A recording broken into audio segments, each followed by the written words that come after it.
Hi అండి, అందరూ బాగున్నారనుకుంటున్నాను. So ఈరోజు 10th క్లాస్ వాళ్ళకి linear equation in two variables, how to draw the graph of a linear pair of linear equations in two variables. So let us discuss this topic today, and it's the most important to you, especially in the paper 1 we get one question compulsory, which is related to graphs. In the paper 1 we have two chapters in which we have the graphs. They are polynomials and linear equation in two variables. In polynomials, we know how to draw the graph of a quadratic polynomial, parabola. The same way, in linear equation in two variables also, how to draw the graph of a pair of linear equations in two variable. So these two are internal choice, అంటే ఒకదానికొకటి చాయిస్గా ఉంటాయి అన్నమాట. So ఈరోజు నేర్చుకుందాం ఎలా మనము graph గీయాలి. Already మనకు తెలుసు 9th క్లాస్లో when you represent a linear equation in two variable as a graph, we get a straight line. Every straight line has equation and every equation gives one straight line. Then what happens when I draw a pair of linear equations at a time? So in how many possible ways I get those two straight lines? Because individually every equation is going to represent a straight line. Now I am going to draw at a time two straight lines in the graph sheet. Then how many ways I will get them? Simple. We have three possible ways are there. They may be parallel intersecting lines. They may be intersecting lines, and another one, they may be parallel lines. They may be parallel lines. Now third one, they are maybe coincident to each other. ఒకదాని మీద ఒకటి follow అయి ఉండొచ్చు, ఒకదాని మీద ఒకటి follow అయి ఉండొచ్చు. అంటే ఒకదానికోటి ఇంటర్సెక్ట్ అయి ఉండొచ్చు, ఒకదానికోటి ప్యారలల్ లైన్స్ అంటే నాన్ ఇంటర్సెక్టింగ్ సర్కిల్స్ అయి ఉండొచ్చు, లేదు ఒకదాని మీద ఇంకోటి ఫాలో అయి ఉండొచ్చు. కోఇన్సిడెంట్ లైన్స్ అంటారు, కోఇన్సిడెంట్ లైన్స్. ఇలా గనక ఉంటే they have unique solution because they are intersecting at one point, unique solution. ఇలా గనక ఉంటే నో సొల్యూషన్. ఇక్కడ గనక ఉంటే ఇన్ఫైనైట్ సొల్యూషన్స్. ఎందుకని? The points, the line is a set of infinite points. Every point on the line satisfies the equation. That's why every point is a solution of the equation. So infinite points are there, so infinite solutions are there for both. So both are falling on one on each other, so they are coincident lines. ఆ infinite points కూడా మనకి solutions అవుతాయి అన్నమాట. So infinitely many solutions ఉంటాయి. మరి ఎలా గీయాలి? మనం గీసే ముందు ఇంకొక ఇంట్రెస్టింగ్ రిలేషన్ కూడా డిస్కస్ చేద్దాం ఇక్కడ. ఏంటి ఆ relation? So before going to draw or without drawing the graph also, can you say that, can you check whether the lines are intersecting or parallel or coincident? How can I check? Is it possible to check?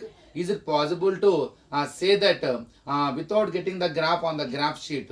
So can I differentiate the pair of linear equations in two variables as a intersecting lines or parallel lines or coincident? Is there any interesting relation is there? Yes, one interesting relation is there between the nature of the graph and coefficients of the variables involved in the equations. What does it mean? ఇక్కడ మొదటి యొక్క ఈక్వేషన్లో ఉన్న కోఎఫిషియెంట్స్ని A1 B1 C1 అనుకోండి. అలానే second ఈక్వేషన్స్లో ఉన్న కోఎఫిషియెంట్స్ని A2 B2 C2 అనుకోండి. Constants ఏదో ఒక వైపు ఉండే విధంగా ప్లాన్ చేసుకోండి. సో ఉంటేనేమో రెండు ఎల్హెచ్ఎస్లో ఉండటము, లేదు try to have constants both are on RHS or on LHS. ఏదో ఒకవైపు ఉండే విధంగా ప్లాన్ చేసుకోండి. So better to have both constants on LHS itself, nothing will happen. Or else try to have both constants on RHS side. Now find the ratio of their coefficients. How? A1 by A2. So let me first take A1 by A2. X coefficients, ratio of X coefficients 2 by 4.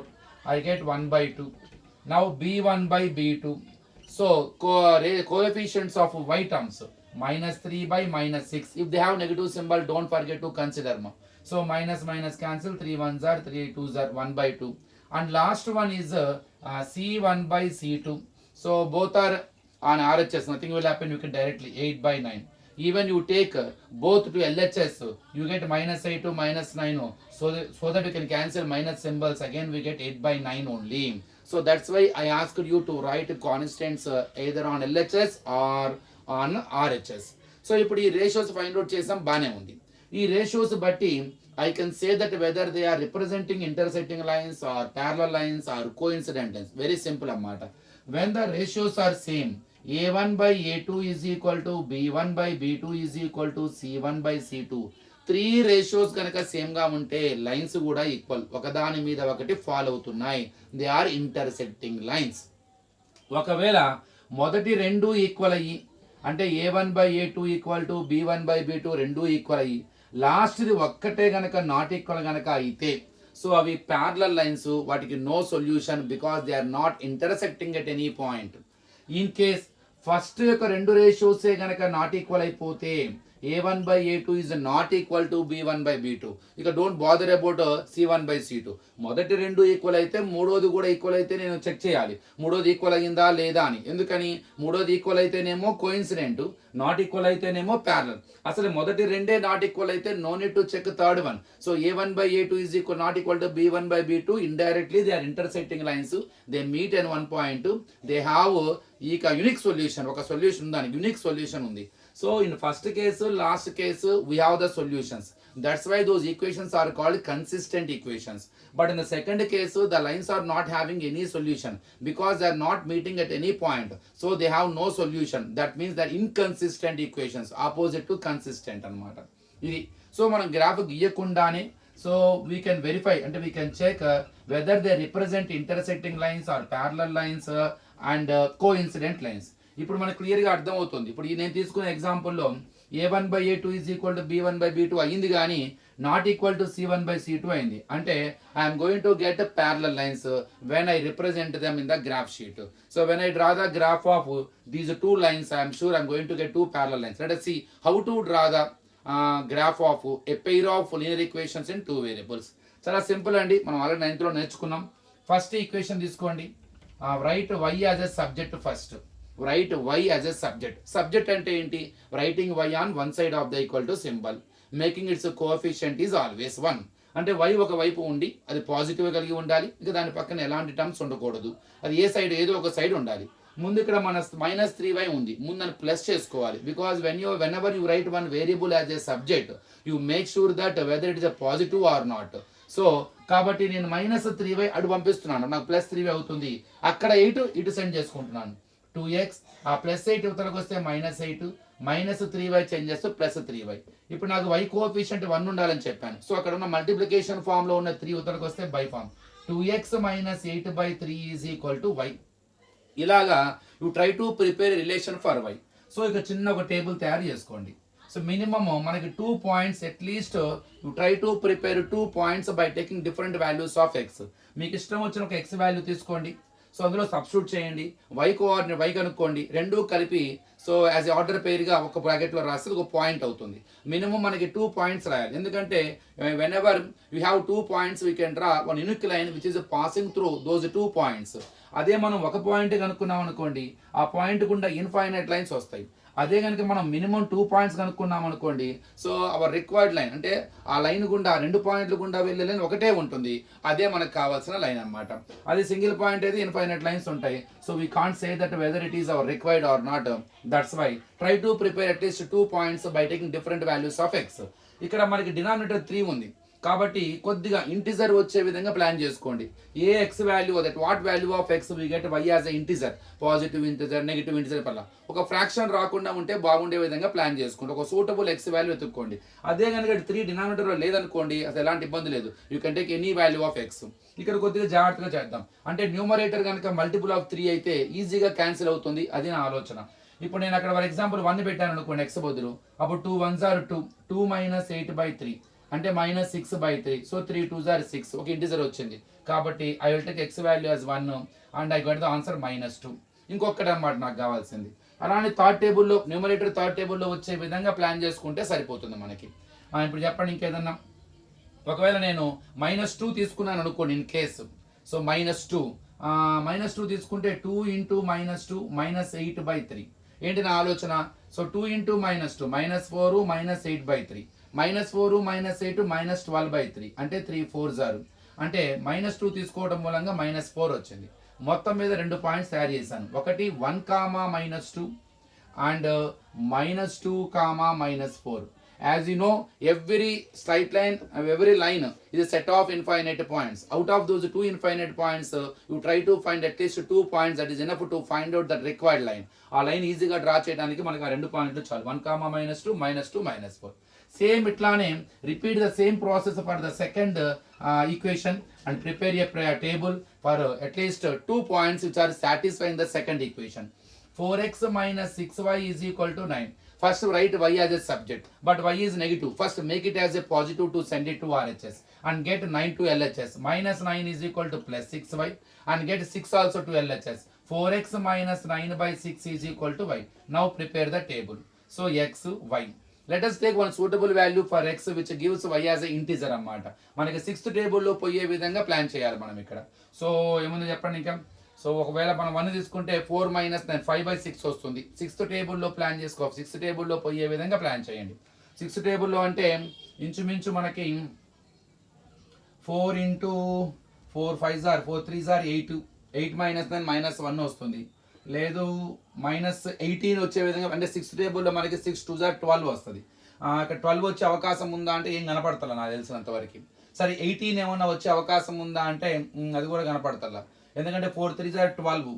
4 3s 12 minus 9/6 అంటే 3/6 వస్తుంది. అంటే 1/2 అంటే 0.5. పర్లేదు, కొద్దిగా terminate decimal అయినా పెద్ద ఏం problem లేదు, తీసుకోవచ్చు. 0.5 అంటే 0కి 1కి మధ్యలో ఉంటుంది. సో పెద్ద ఇబ్బంది లేదు. మరి నాన్ టెర్మినేటింగ్ 0.25 ఇలా వస్తే మరి స్కేల్ మార్చుకోవాలి, ఇబ్బంది పడతారు. లేదు ఇంకేదన్నా మీరు ట్రై చేస్తారంటే ట్రై చేసుకోవచ్చు. ఇంకా చేయండి. ఇప్పుడు 4 3s అయిపోయింది. 4 4s చూద్దాము. 4 4s కనుక చూస్తే 16. 16లో 9 తీస్తే 7 వస్తుంది, వేస్ట్. 20 తీసుకుంటే 20లో 9 తీస్తే 11 వస్తుంది. ఎక్కడా కూడా మనకు అవకాశం కనపడతల. సో నేను ఇదే తీసుకుంటున్నాను నేను. సో నేను 4 3s 3 తీసుకోవడం మూలంగా 12 - 9 3/6 వస్తుందని 0.1/2 అంటే 0.5. It lies between 0 and 1. ఇప్పుడు ఇంకొక పాయింట్ కూడా తీసుకోవాలి మనం. నెగిటివ్ సైడ్లో ట్రై చేయండి ఒకసారి. నెగిటివ్ సైడ్ ఇంకేమైనా ఉన్నాయా? -4 -5 -29 వస్తుంది. 4 6 are 24. 24లో కనుక 9 తీస్తే 15/6 మనకి అది కూడా కనపడతలేదు. ఇక నెక్స్ట్ 4 7s are 28. 28లో 9 తీస్తే మళ్ళీ మనకి 19 వస్తుంది. 19 - 6 టేబుల్లో పోదు. అంటే ఇక్కడ కూడా మనకి డెసిమల్ పాయింట్ వచ్చే అవకాశం ఉంది. సో చూద్దాం. ఇప్పుడు నా ఆలోచన ఏంటంటే నేనేమనుకుంటున్నానంటే బెటర్ టు గో ఫర్ 4 -4 అంటే 4 into -4 -9/6 అంటే -16 -9/6 అంటే -25/6 వస్తుంది. -25/6 అంటే యాక్చువల్ ఏ టేబుల్లో పోతుంది? మనకి రెండు టేబుల్లో కూడా no doubt. Let us go for one more ఇక్కడ. 4 3s are 12. 12 - 9 అయిపోయింది. -3 -12 -21 తీసుకుందాం మళ్ళీ సేమ్ ఇలానే. అంటే 4 into -3 -9/6 అంటే -12 -9/6 అంటే -21/6 అంటే 3 7s are 3 2s are అంటే -7/2 అంటే -3.5. ఇట్ లైస్ బిట్వీన్ 3 and 4 కదా. So we can take. So better to go for -3 and the answer is -3.5.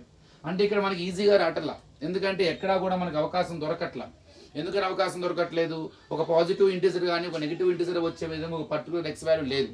So it takes much time. Whenever you feel such a confusion, nothing will happen. Make sure that your decimal form, even it is a decimal form, it is a terminating decimal or not. అది కూడా point తర్వాత వెంటనే 0.5 వచ్చే విధంగా plan చేయండి. 2.5 3.5 4 ఎందుకంటే అవి ఈజీగా మనం ప్లాట్ చేసుకోవడానికి అవకాశం ఉంటుంది. కాబట్టి రానప్పుడు అయ్యో రావట్లేదని కంగారు పడాల్సిన అవసరం లేదు. సో ఉన్న వాటిలో టకటక ఫాస్ట్గా అయిపోవాలి. కాబట్టి nothing will happen even you got 0.5 3.5. So we have it. మనకి మధ్యలో ఈజీ గ్రాఫ్లో ప్లాటింగ్ ఈజీగా ఉంటుంది. సో మొత్తం మీద పాయింట్స్ వచ్చేసరికి ఒకటి 3, 0.5, ఇంకొకటి -3, -3.5. సో నేను 4 3s are 12 పెట్టాను. 12 - 9 వచ్చింది నాకు 3/6 అంటే 1/2 0.5. తర్వాత -3 పెట్టాను. -12 -9 అంటే నాకు -21/6 వచ్చింది. అంటే 3 7s 3 2s 3.5. డినామినేటర్లో 2 వస్తే చాలు, 0.5 వస్తుంది మనకి ఈజీగా. ఇప్పుడు నేను దీన్ని గ్రాఫ్లో ప్లాట్ చేయబోతున్నాను. సో గ్రాఫ్లో ప్లాటింగ్ చేసి how can I draw the graph అన్నది చూద్దాం. మరి ప్యారలల్ లైన్స్ రావాలి, మనకి వస్తాయా రావా? So let me take one x axis and one y axis.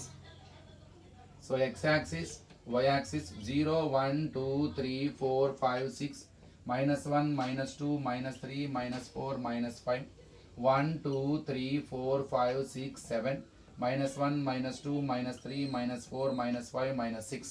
First let us plot the points which are belongs to first equation. 1 comma minus 2, x మీద 1 y మీద minus 2. తర్వాత -2 -4, x మీద -2 and y మీద -4 ఇక్కడ. So try to join a line which is passing through these 2 points. So it represents equation of this line is 2x minus 3y is equal to 8. ఇప్పుడు next equation సంబంధించింది 3 comma 0.5, x మీద 3 y మీద 0.5 అంటే 0కి 1కి మధ్యలో ఉంటుంది. ఒకవేళ ఇది కనుక 1 అయితే ఇది మధ్యలో అనమాట. సో ఇది 0.5, 0కి 1కి మధ్యలో ఒక డార్క్ లైన్ ఉంటుంది, ఫిఫ్త్ లైన్. తర్వాత -3 -3.5 on x axis -3, on y axis -3.5. -3.5 అంటే -3కి -4కి మధ్యలో ఉంటుంది.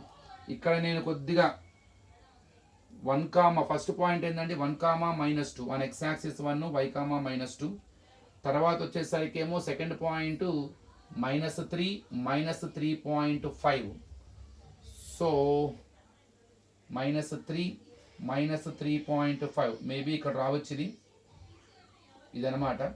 ఇప్పుడు మీరు కనుక వీటిని జాగ్రత్తగా కనుక జాయిన్ చేస్తే, నేను రఫ్గా గీస్తున్నాను కాబట్టి నాకు కొద్దిగా షేప్ అనేది కొద్దిగా వేరే డిఫరెంట్గా రావచ్చు, కానీ ఐఎమ్ షూర్ ఇక్కడ అనమాట ఇది.